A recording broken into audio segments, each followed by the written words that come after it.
17 rosiers ont été plantés dans le parc des archives municipales de Sarreguemines.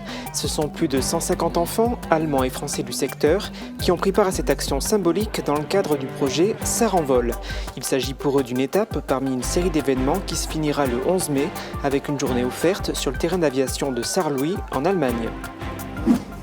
Des collégiens à la rencontre des métiers du verre, des élèves de Beach, Rohrbach et Lemberg étaient hier au Centre international d'art verrier. Ils ont pu s'entretenir avec des professionnels et se lancer dans la fabrication d'objets en verre. Ils ont notamment pu s'initier au soufflage, l'occasion peut-être de faire naître des vocations. Nous consacrons également un reportage à une des actions menées cette semaine par des jeunes du Service national universel qui séjournent au village vacances VVF Les Vosges Beach. Ils étaient mercredi à l'étang de Hanau pour une balade découverte du patrimoine et de la nature. Bonjour et bienvenue sur Mosaïque Cristal. En plus des sujets évoqués dans le sommaire, vous retrouverez en deuxième partie l'émission transfrontalière Grenzenlos réalisée en partenariat avec TV8 et OKTV. L'occasion d'effectuer un voyage à Cuba, pas la célèbre île des Caraïbes, mais le centre artistique situé près de la gare de Sarrebruck. Une bonne nouvelle pour commencer, la famille des cigognes de Sarralbe va bientôt s'agrandir. Cette nuit, à 1h12 du matin, Mélodie et Maurice ont eu le bonheur d'accueillir dans leur nid le premier œuf de la saison. Il est arrivé avec quelques jours d'avance par rapport à l'an dernier. Observés à la webcam installée au-dessus de leur nid, les parents ont l'air de bien se porter. Ils veillent avec vigilance sur leur future progéniture. Eux aussi ont l'objectif de s'envoler, les 150 enfants inscrits au projet Sarrenvol, organisé par l'association L'Avion des Sourires et Rêve de Gosse. Avant leur rendez-vous du 11 mai sur le terrain d'aviation de Sarrelouis, ils étaient hier aux archives municipales de Sarreguemines pour planter des rosiers. Si cette action vous paraît hors sujet par rapport à la finalité du projet, n'ayez crainte, Thibaut Desmerlet va tout vous expliquer. Ces enfants marquent leur passage pour les temps à venir dans le parc des archives municipales de Sarreguemines. C'est la journée symbolique de plantation de rosiers. Elle a été faite en même temps par plusieurs autres villes en France qui participent aussi au tour aérien Rêve de Gosse. Cette association et l'association L'Avion des Sourires ont organisé dans le secteur un projet pédagogique appelé Sarrenvol qui a pour but de transmettre la passion de l'aviation, mais pas seulement. Le premier but de Rêve de Gosse, c'est de favoriser l'inclusion et l'acceptation des différences. De faire se rencontrer des enfants qui sont dits au parcours ordinaire et des enfants qui sont dits au parcours extraordinaire. Ce sont donc plus de 150 enfants de 6 à 14 ans de Sarreguemines, Forbach, d'Allemagne et des alentours qui participent à toute une série d'activités des deux côtés de la frontière. Un projet très important pour Aurélien Gosse, qui est un ancien navigateur officier système d'armes de l'armée de l'air et de l'espace. Avec mon épouse, on a connu les hôpitaux pour une de nos petites filles et on a vu que les enfants méritent de l'attention et aujourd'hui c'est ce qu'on réussit à faire et on en est très fiers. C'est la première fois que la ville de Sarreguemines participe à ce projet et ne demande qu'à réitérer l'expérience. On le souhaite, l'initiative est très belle, les enfants sont très motivés, vous l'avez vu aujourd'hui, très impatients. Puis voilà, à chaque fois il y a des étapes, donc c'est ce qui permet de continuer à travailler sur ce projet. Les activités ont commencé en décembre et se finiront le 11 mai par un tour d'avion à l'aérodrome de Sarrelouis-Düren en Allemagne. La terre, l'air et le feu. L'évocation des 4 éléments de la vie se poursuit avec cette journée de sensibilisation à laquelle ont participé hier les élèves des collèges de Beach, Lemberg et Rohrbach. Ils étaient au Centre international d'art verrier de Meisenthal pour s'initier au métier du verre et pour rencontrer des professionnels du secteur. Émilie Hazel était également sur place. Voilà.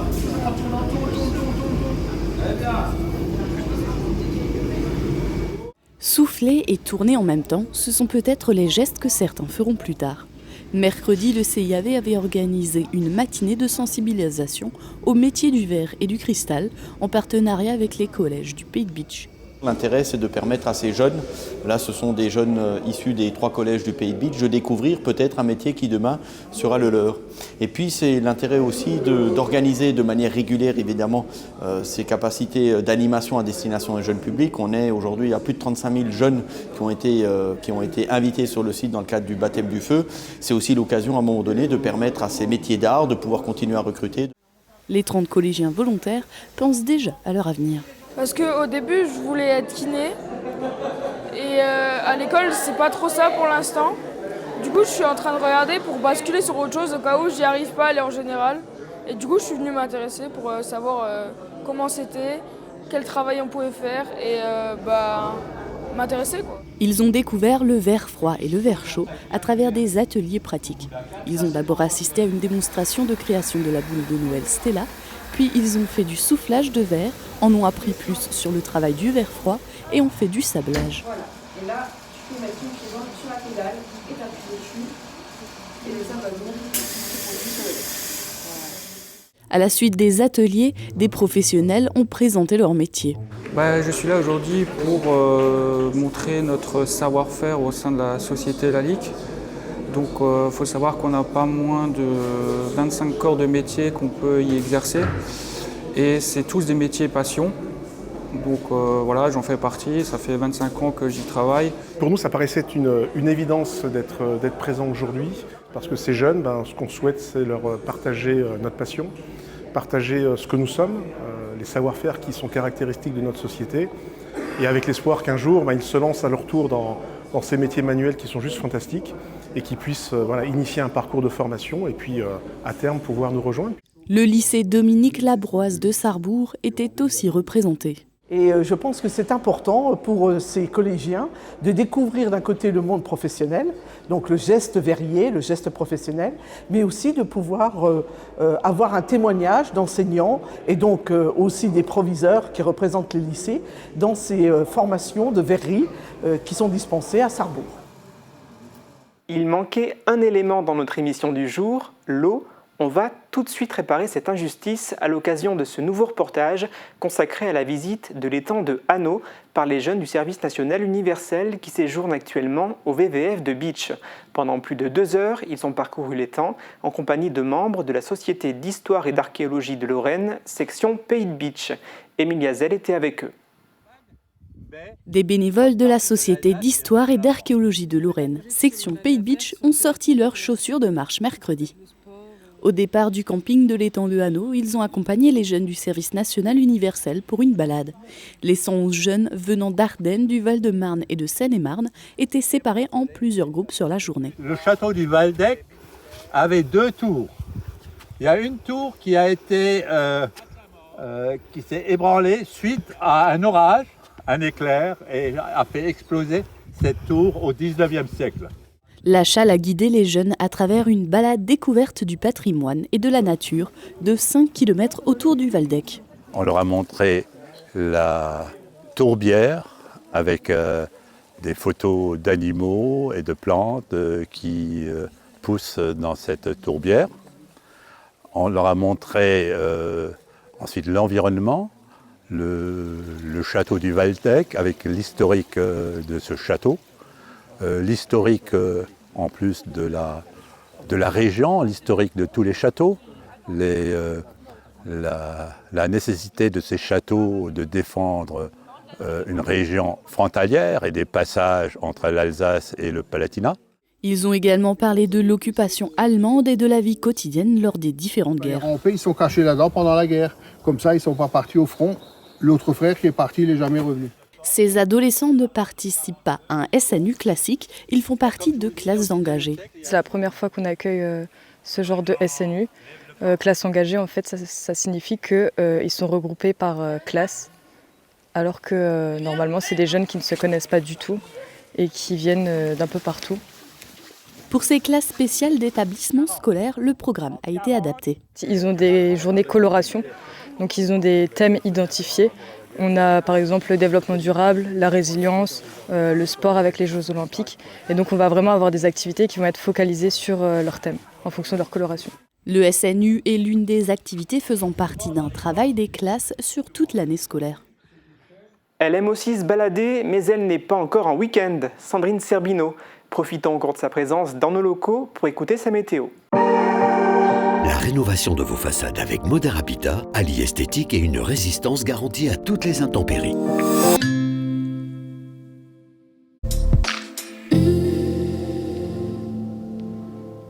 Bonjour tout le monde, les nuages d'aujourd'hui vont encore nous accompagner pour la journée de demain. Des averses sont à prévoir dans la matinée et en début d'après-midi, le ciel va se dégager et on pourra profiter de quelques éclaircies jusqu'en fin de journée. Côté température, les minimales iront de 4 à 6 degrés et les maximales de 10 à 12 degrés. Demain, nous fêtons les bénédictes et il fera jour de 6h41 à 18h38. Passez tous encore une belle journée et un excellent week-end.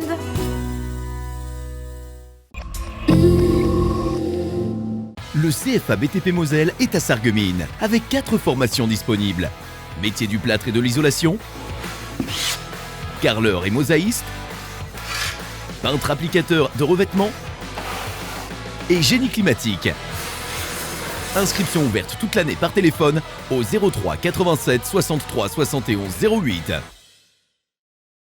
La culture s'invite au pays de Beach. Rendez-vous samedi 16 mars pour ABBA Forever, le meilleur d'ABBA depuis ABBA, Mamma Mia, Money Money Money, Dancing Queen et tellement d'autres tubes. Réservez votre place au siège de la communauté de communes du pays de Beach ou en ligne sur product-son.fr.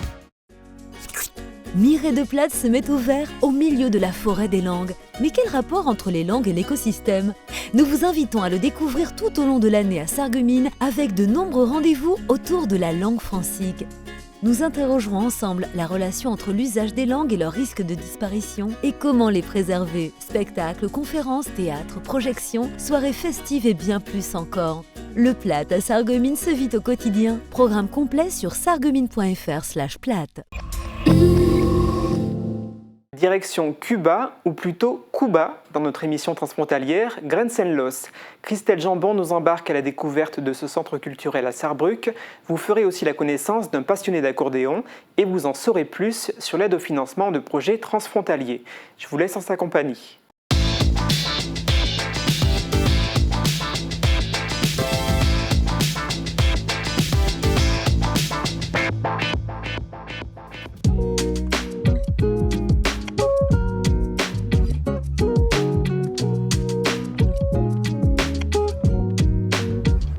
Bonjour à toutes et à tous.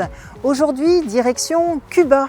Alors ce n'est pas Cuba auquel on pourrait penser. Non, nous allons au centre artistique, le Kulturzentrum am Eurobahnhof, près de la gare de Sarrebruck. C'est là que nous allons à la rencontre de Julia Bauer, cette artiste qui a un atelier ici. Venez! Inauguré en 2007, le Cuba est devenu au fil du temps une véritable institution culturelle avec ses salles de spectacle et ses expositions ainsi que ses artistes qui y travaillent. Grand amateur d'accordéon, nous découvrirons l'univers de Ralph Bethke à Wilgartswiesen, dans le sud-ouest du Palatinat.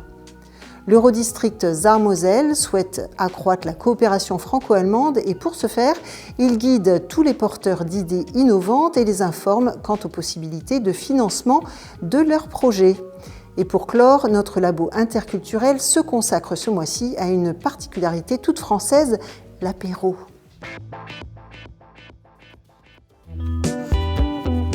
Dans chaque pièce, un autre artiste. Au Centre culturel Cuba, situé dans le quartier de la gare à Sarrebruck, 17 créateurs y ont installé leur atelier. Créé en 2007, cet espace dédié à l'art a notamment pour but d'améliorer leurs conditions de travail. Chacun loue un petit studio pour y entreposer ses œuvres et travailler sur ses prochaines créations. Peinture, photographie, architecture, différentes disciplines artistiques sont représentées. Cuba, c'est aussi un lieu d'exposition ouverte au grand public. Elles sont régulièrement accompagnées d'un programme de médiation et d'ateliers pour les enfants.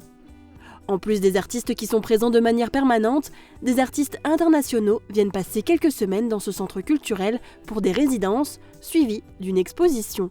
Cuba s'ouvre à d'autres formes d'art, comme la musique. Cuba est une association forte de 120 membres. Pour son fonctionnement, elle perçoit des subventions de la ville de Sarrebruck et du ministère de la Culture. Bonjour Julia. Bonjour Christelle. Wir machen weiter auf Deutsch. Ja, bitte. Julia, du bist Künstlerin und auch Kunstlehrerin. Ergänzen sich gut diese beiden Berufe, oder? Ja, sehr gut. Also ich habe durch diese Arbeit hier total Lust auf die Schule und danach wieder Lust aufs Atelier. Ist optimal für mich. Und dieses Atelier, seit wann hast du es? Ja, immer eine schwierige Frage bei mir. Mit Zahlen habe ich es nicht so. Ich glaube, seit 2011 oder 2010.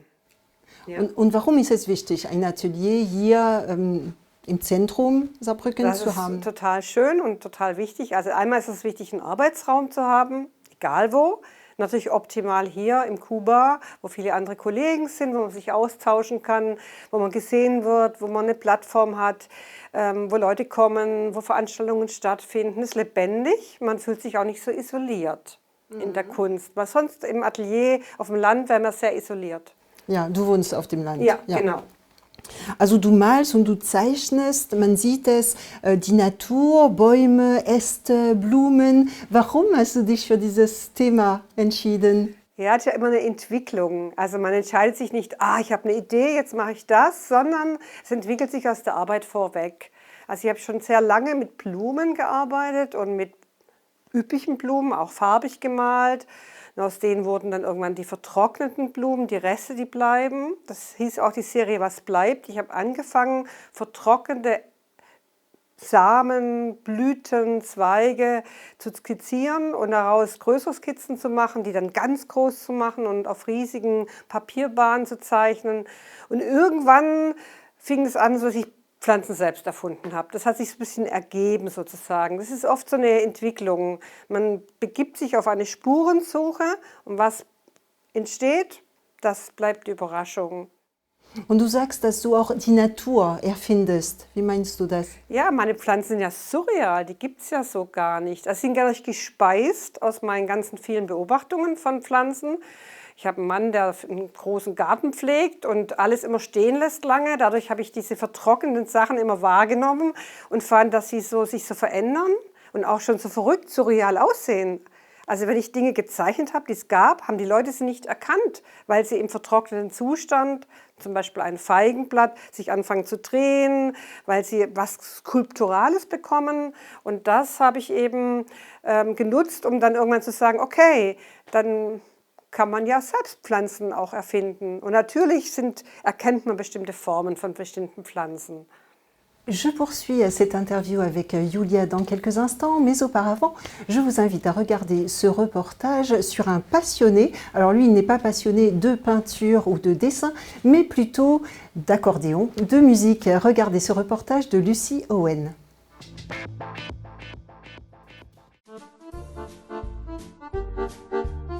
Dans son atelier, Ralph Bethke répare et vend des accordéons depuis plus de 20 ans.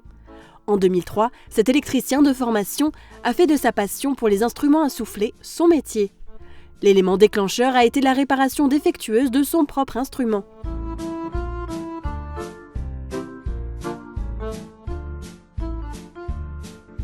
Ralph Bethke a ensuite appris le métier dans différents ateliers, mais l'accordéon l'accompagne depuis son enfance. Also ich denke, als Kind hat mich der Klang eher so fasziniert. Ja, und dann später, dass das Akkordeon sehr ausdrucksstark ist. Ja, die Seele des Instrumentes ist der Balg und alles, was man so mit dem Balg veranstaltet, überträgt sich auf den Ton. Also es kann sehr aggressiv gespielt werden, es kann sehr weich gespielt werden, also hat sehr viele Ausdrucksmöglichkeiten. La production du son se fait de manière similaire à celle de l'harmonica, à travers une hanche en acier. Ces hanches sont mises en vibration par le vent généré par le soufflet de l'accordéon, produisant ainsi des sons. La couleur du son est contrôlée par le clavier ou les boutons. Pour que le son de l'instrument soit juste, cela nécessite beaucoup d'expérience et de sensibilité. Das Stimmen eines Akkordeons ist sehr aufwendig, im Gegensatz zu einer Gitarre, wo wenn ich die Saite anzupfe und dann höre ich den Ton, währenddem ich die Saite spanne oder entspanne. Beim Akkordeon stimme ich immer am toten Objekt, sage ich so schön, also man hört den Ton nicht. Ich muss den Ton vorhören, dann wird an der Stimmzunge mechanisch gearbeitet. Es wird eigentlich immer Material abgetragen, entweder an der Zungenspitze oder am Zungenfuß. Und dann muss ich den Ton wieder testen. Stimmt er nicht, mache ich das Ganze nochmal von vorne. Und das im Ziehen und Drücken. Und bei einem Akkordeon, großen Konzertinstrument, habe ich ca. 800 Zungen zu kontrollieren. Les clients de Ralph Bethke viennent du monde entier, car il reste peu de constructeurs d'instruments à souffler. Selon la réparation, cela peut prendre plusieurs semaines avant qu'un instrument soit de nouveau opérationnel. Les rendez-vous sont réservés jusqu'à plusieurs mois à l'avance. Mais pour leurs instruments bien aimés, ces clients sont prêts à attendre. Mir wäre es wichtig, den Leuten da draußen in der Nicht-Akkordeonwelt mitzuteilen, dass das Akkordeon nicht nur ein Stadel- und Fastnachtsinstrument ist. Das Instrument kann alle Genres bedienen und nur leider wird es in den Medien so nicht gezeigt. Das finde ich schade. Ja? Das Instrument hat dadurch auch einen sehr schlechten Ruf in der Bevölkerung, leider Gottes. Und dann vielleicht auch bei den Jugendlichen, die dann das Instrument dann einfach nicht lernen wollen, weil sie dann sagen, ich möchte keine Volksmusik oder Fastnachtsmusik mit dem Instrument spielen. Ja. Ralph Bethke montre toutes les possibilités des accordéons en concert avec son ensemble Accordéonissimo. Les 5 membres jouent tous les genres, du tango au jazz en passant par la musique française et classique. Et avec son travail d'enseignant d'accordéon à l'école de musique, Ralph Bethke contribue à transmettre la beauté de l'instrument à ses élèves.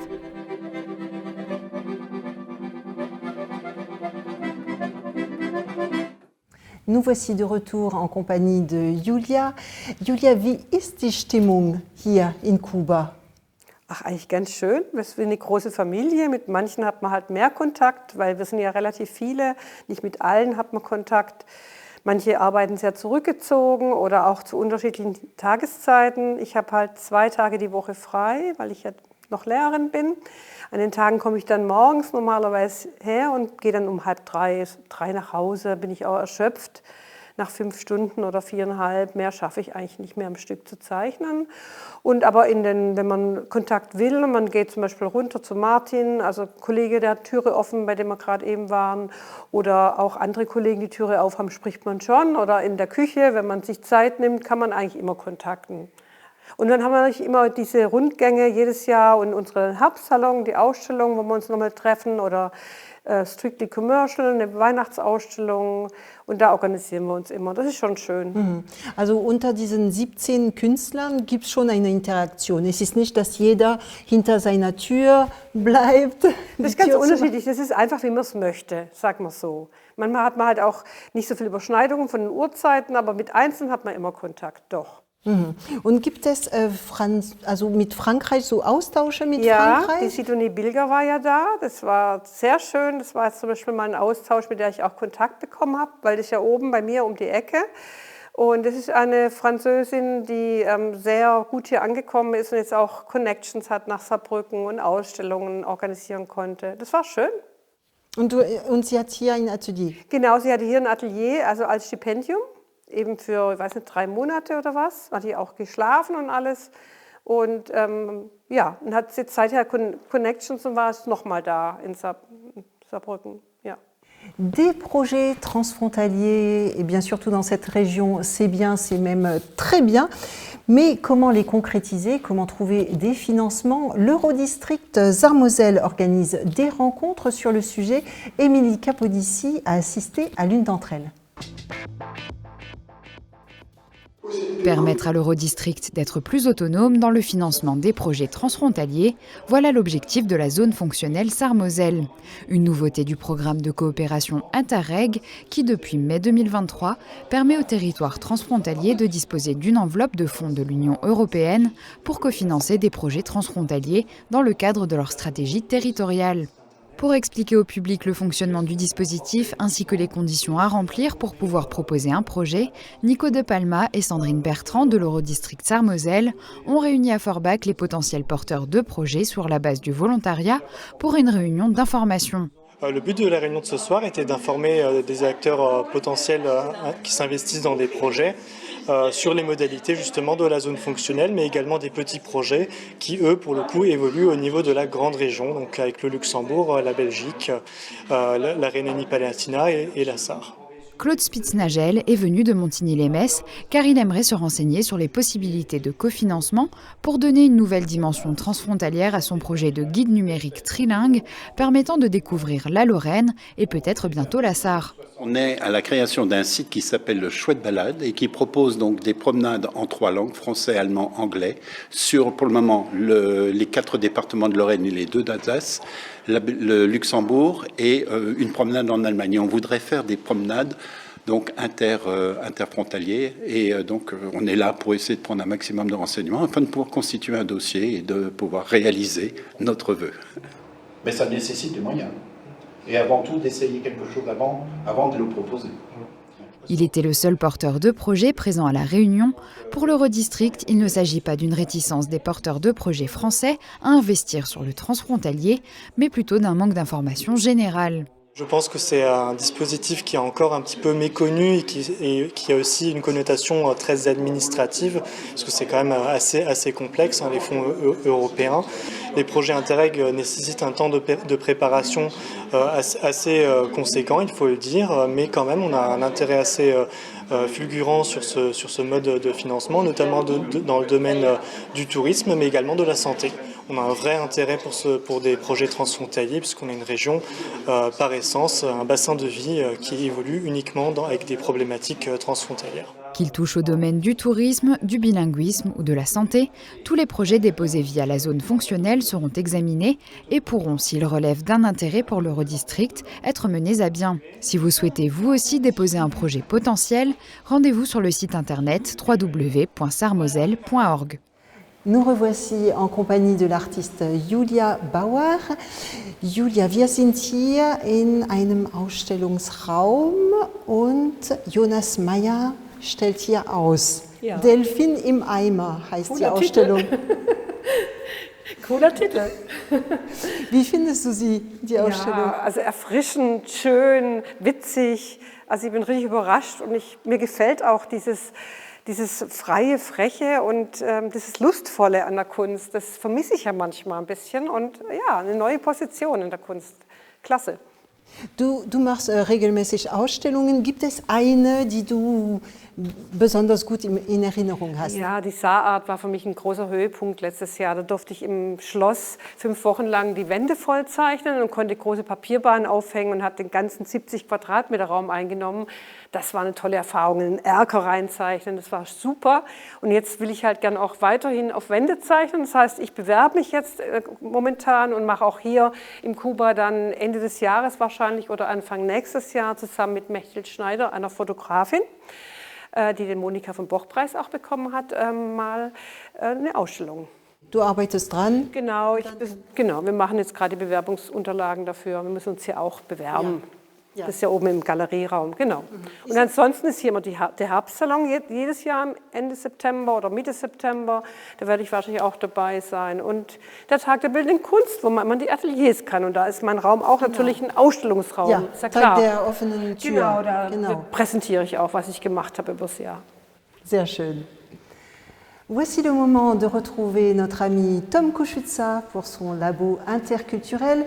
Ce mois-ci, il se penche sur une habitude bien française. Regardez.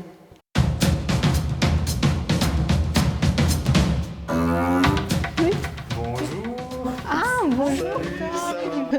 Parmi mes découvertes des particularités françaises, il y a une habitude dont les Français raffolent, l'apéritif, l'apéro quoi. On n'a pas vraiment ça en Allemagne.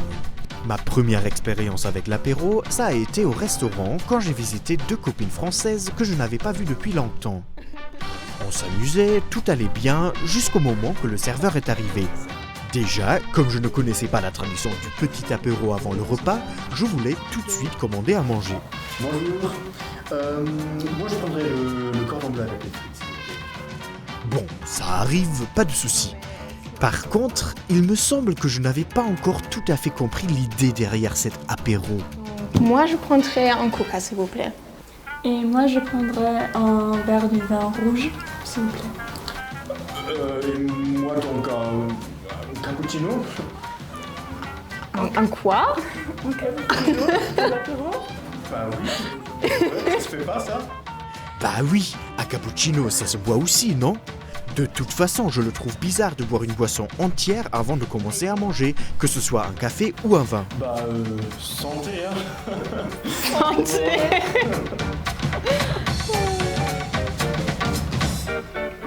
Donc, Tom, pour toi, un vin rouge, cette fois-ci, un vin rouge pour l'apéro. Oui. Une autre fois, j'ai été invité par les mêmes copines pour prendre l'apéritif. Bon, maintenant que je n'étais plus un novice en matière d'apéro, on m'a offert un verre de vin rouge et j'ai accepté avec plaisir. Il y avait 2 ou 3 petites choses à grignoter, mais je me suis abstenu de trop manger parce que je pensais qu'après l'apéro, un repas m'attendait, comme au restaurant. Mais pas du tout, à 21h, tout le monde est rentré chez soi, juste comme ça. Moi, il faut que j'y aille, mais merci pour cette soirée.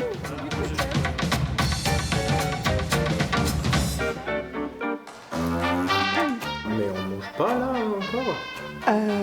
Non, mais Tom, c'est juste un apéro. Comment ça, seulement un apéro? Mais la dernière fois, alors comment? Oh là là, finalement, je pense que cette histoire de l'apéro, je ne l'ai encore pas comprise. Oui, à la prochaine. Julia, vielen Dank für dieses Interview, dass wir auch deine Welt entdecken konnten. Ja, sehr gerne. Alles Gute. Danke. Tschüss. Nous aussi, on se dit au revoir. Merci d'avoir suivi cette émission. Au plaisir de vous revoir le mois prochain. Tschüss, bis bald.